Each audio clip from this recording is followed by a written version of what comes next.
Donc, le case management, je vous en ai déjà parlé, qui est l'intervenant pivot.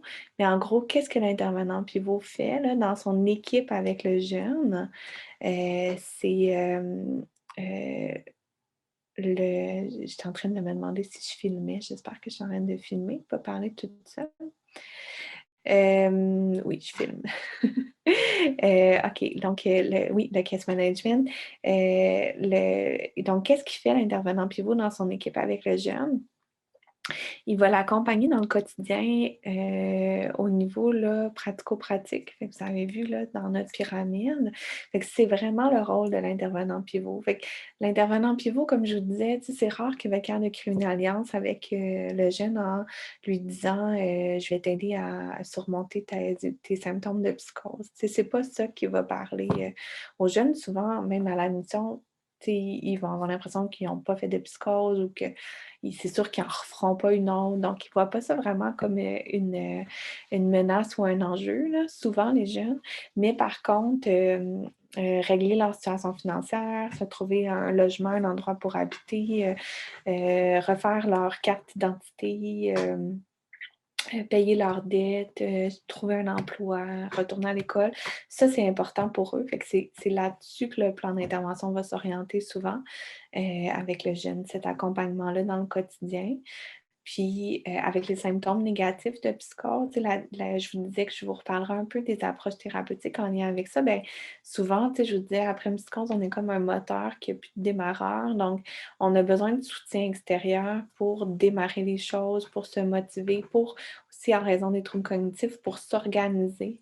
Donc, l'intervenant pivot va jouer ce rôle-là, là, de stimuler, motiver, aider à organiser, découper les tâches en étapes. Donc, ça va être très pratique, le soutien qui va être offert souvent aux jeunes. Il va offrir aussi un support thérapeutique. Fait que vraiment, tu sais, ça va dépendre d'une personne à l'autre. Il y a des gens qui sont plus organisés dans leur quotidien, vont avoir besoin moins d'aide pour des démarches concrètes. Des fois aussi, on a les familles qui vont aider beaucoup à ce niveau-là.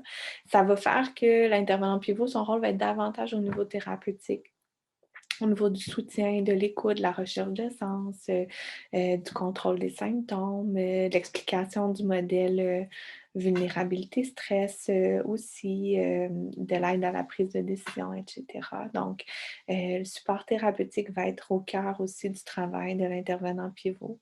L'entraînement aux habiletés, à travers les démarches concrètes, on va montrer aux jeunes comment faire. On peut l'aider à gérer un budget, on peut l'aider à préparer une entrevue, toutes sortes de choses comme ça. Psychoéducation, c'est ce que je vous dis, en fait, c'est l'éducation psychologique, là, donner l'information sur la maladie, le stress, la gestion du stress, prévention de la rechute, et cetera.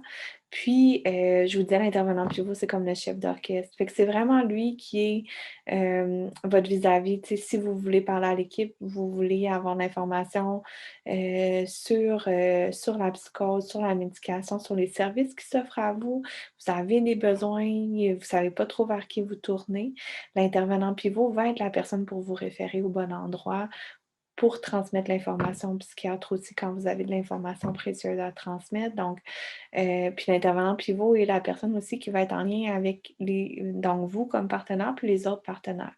Donc, il peut aider le jeune dans ses négociations avec son propriétaire, s'il est en logement locatif. Il va couramment l'aider, dans ses relations avec l'école. Souvent, après un épisode de psychose, il va y avoir des cours à faire annuler, des cours à faire rembourser, des accommodements à demander pour, être capable de retourner à l'école, avec une charge allégée dans un premier temps, ou au travail. Donc, l'intervenant pivot, c'est vraiment ça son rôle, là. Aider à remplir des papiers d'assurance, là, peu importe, là, il y a pas de tâche indigne, là. L'intervenant pivot, il fait un peu tout ce qui est, utile pour le patient, toujours dans l'optique du modèle vulnérabilité, stress, compétences, pour l'aider à diminuer les stress, puis l'aider à augmenter ses facteurs de protection pour éviter les rechutes puis favoriser le rétablissement. L'éducation psychologique, Ben, j'en ai parlé, mais on vous a mis des diapositives un peu pour vous montrer que toutes les approches qui vont être utilisées à la clinique de premier épisode de psychose, puis à la clinique JAP, entre autres, vont être basées sur des données probantes. Donc, on ne fait pas tout et n'importe quoi. Là, on est un centre universitaire au CHUM, puis quand on va intervenir auprès des jeunes, ben, on va intervenir à partir de ce qu'on sait qui est reconnu comme efficace puis utile, les meilleures pratiques. Donc, quand je disais l'éducation psychologique, c'est ce qu'on fait avec vous en ce moment, là. Mais on va le faire avec les jeunes aussi en individuel, en groupe.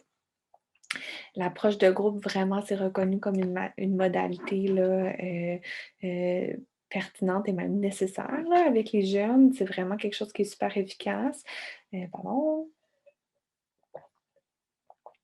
Et puis, on va offrir des groupes thérapeutiques plusieurs fois par semaine. Euh, Là, vous avez les différents types de groupes, l'atelier, le groupe repère. L'atelier, c'est un groupe plus d'évaluation en tâches. C'est un groupe vraiment d'ergothérapie. Fait que là, on profite de l'expertise de nos ergothérapeutes. Ça permet de voir, là, de mieux observer, là, c'est quoi l'impact des symptômes sur le fonctionnement. Donc, ça nous donne des indices vraiment importants par rapport au retour à l'école, au retour au travail, au retour en hébergement aussi, à la maison, là, suite à une hospitalisation. Donc, c'est un groupe qui est super précieux. Groupe repère, un groupe d'éducation psychologique sur la psychose, la gestion du stress, etc. Là, ça ressemble beaucoup à l'information que je vous donne. Un groupe de sport et puis le groupe en équilibre, c'est un groupe qui est axé sur le traitement des problèmes de consommation de substances avec une approche qui est motivationnelle. Puis vous voyez, ça, c'est 4 groupes par semaine. En fait, en ce moment, le groupe sport, on l'a une fois par semaine, puis on a un autre groupe de kinésithérapie qui est 2 fois par semaine. Fait qu'on se retrouve avec des groupes presque à tous les jours à la clinique.